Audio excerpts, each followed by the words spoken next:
This is a three-way lamp turned on, and replacing the old one, it had problems, so I took the old one out. Went and bought this one off of Amazon. It is the mt-1001 touch lighting control. Fairly simple installation. Now you need to know how to determine which is your neutral and which is your line. Neutral is going to be the wider tip, and if you follow that on here, that's got the ridge, you can feel it, and then your line is going to be narrow and it's going to be smooth. Your lamp might be different from this lamp, so don't take my word for how yours is wired up. On here is the wiring diagram. You'll see that white is tied into white on the lamp and white coming in, which means the white coming off of this wire here, let me find which one it is. So it's got this wire here and the white wire coming off the lamp itself on the bottom.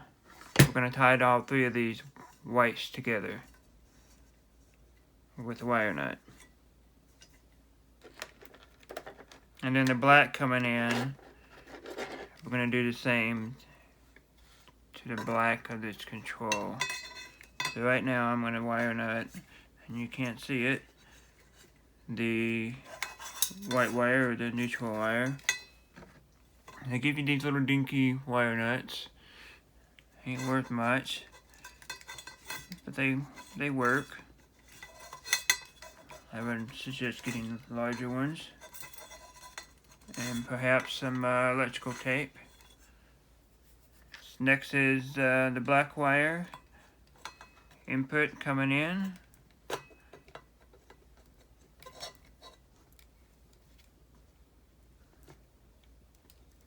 You always want to make sure you twist your wires just like this. I'm twisting it, and then put your wire nut on top of it.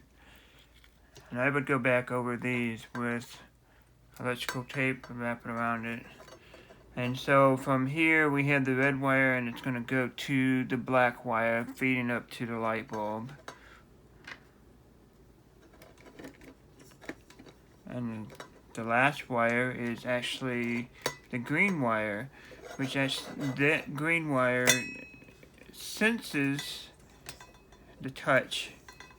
So that's what actually makes this touch lamp work, is that green wire.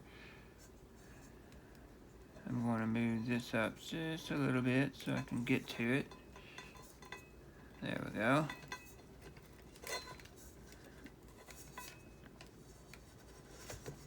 That's good and tight. Now if you don't wire this up right, you'll hear a nice little ping noise, and you'll blow the traces off the board like I did. It happens.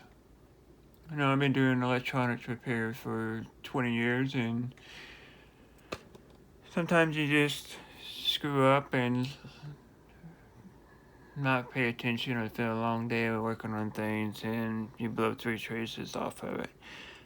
This cost $13, so it was still kind of neat to see how it works, but wasn't neat to hear that half a second of a ping and then everything blows out. So, you live and learn. If you read the instructions, they actually show you how to do it too, so it's not that hard. It's pretty stupid. I actually had to use the wire nut, and I could not get the nut off of the lamp post itself, so I just cut the wire, spliced it.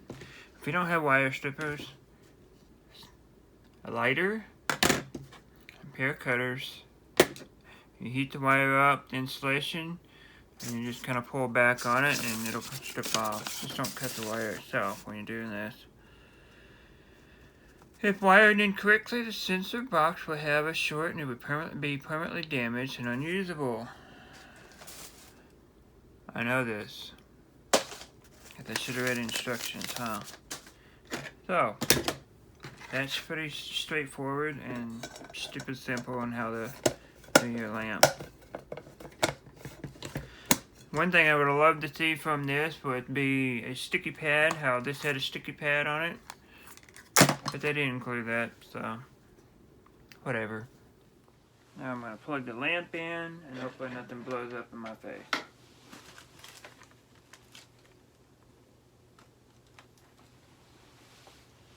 Let's see what happens.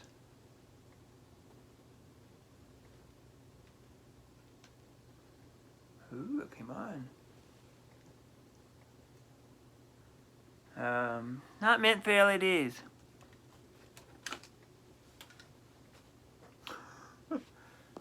That's all I have for you today. It's a simple switch replacement. Always remember to read the instructions to get the proper bulb. Some of them will do LEDs, some of them won't. I'll see you next time.